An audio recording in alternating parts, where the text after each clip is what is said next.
Hi friends, welcome to Spinning Tales with Miss Anastasia. Today we are going to be reading The Tiny Seed by Carle. Carle has a lot of books, so you've probably seen something by him before. It is autumn. A strong wind is blowing. It blows flower seeds high in the air and carries them far across the land. One of the seeds is tiny, smaller than any of the others. Where is it going? One of the seeds flies higher than the others. Up, up, up it goes, and the sun's hot rays burn it up. But the tiny seed sails on with the others. So this one got too close to the sun. Another seed lands on a tall and icy mountain. The ice never melts and the seed cannot grow, but the rest of the seeds fly on. Now they fly over the ocean. One seed falls into the water.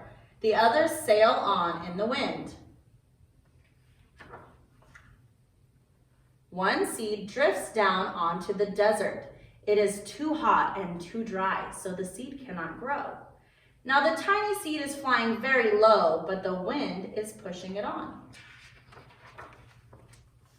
Finally, the wind stops and the seeds fall gently down to the ground. A bird comes by and eats one of the seeds. But the tiny seed is not eaten. It is so small that the bird doesn't see it. Now it is winter. After their long trip, the seeds settle down. They look like they are going to sleep on the earth. The snow falls and covers it up like a white blanket.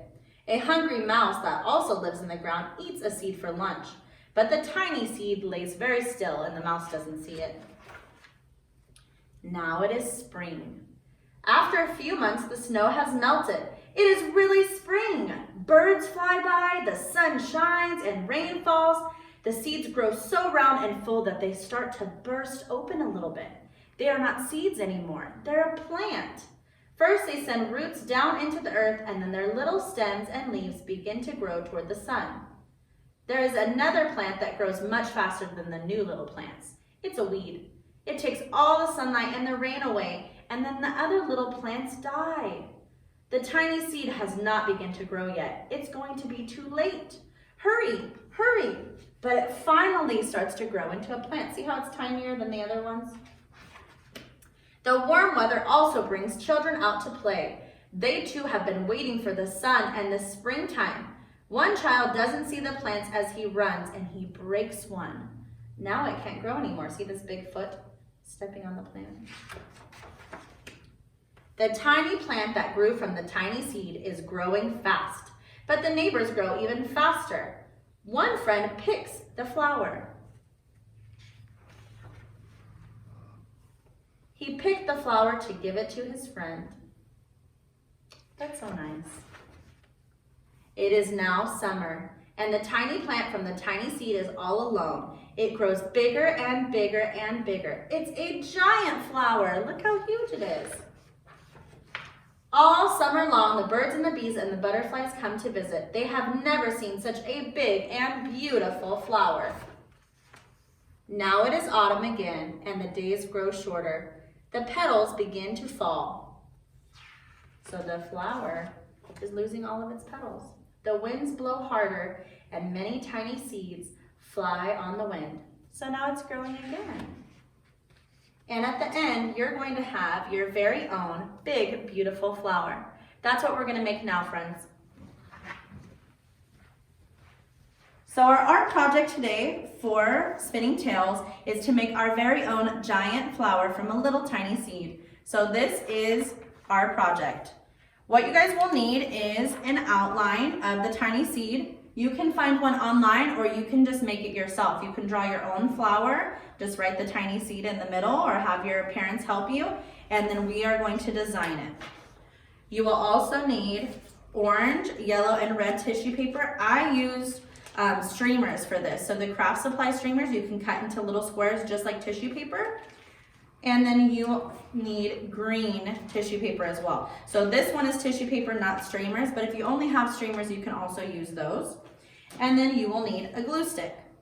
So for us to be able to create our full flower, you're going to glue the streamers and tissue paper all around the edges of the petals in the red, orange, and yellow, and then down here in the green. And I have a couple different kinds of green. So I began this project already, so you guys can see. I have a couple petals and one of my leaves left. So I'm going to show you guys how to finish it. So for the top, we're going to use our red, orange, and yellow. You can make a pattern if you want. I just kind of used whatever colors I thought looked pretty, and they're different shapes so it fits onto the petals. And on the bottom, we're going to use green. So I'm just pulled out a couple little pieces.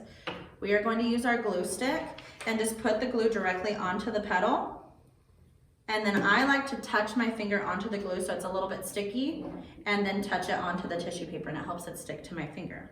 So that's just a little tip that I use at school.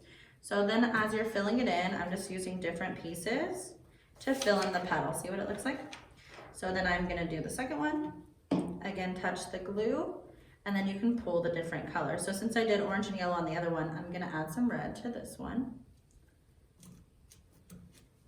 And then we will finish with the last one. A little bit more glue and some tissue paper. So this project's super simple. You guys could also make it different colors. I made mine just like the picture in the book, but if you wanted to use different colors, you can. Now I'm gonna add some glue to the bottom of the leaf, and I'm going to stick some of the green tissue. So same thing, I just touch the glue and then touch the tissue paper, and it sticks right to your finger. So when you stick it down onto the paper, just push it down with your other finger from your other hand. That way it doesn't come up. And at the end, you have your beautiful flower from the tiny seed. Bye, friends.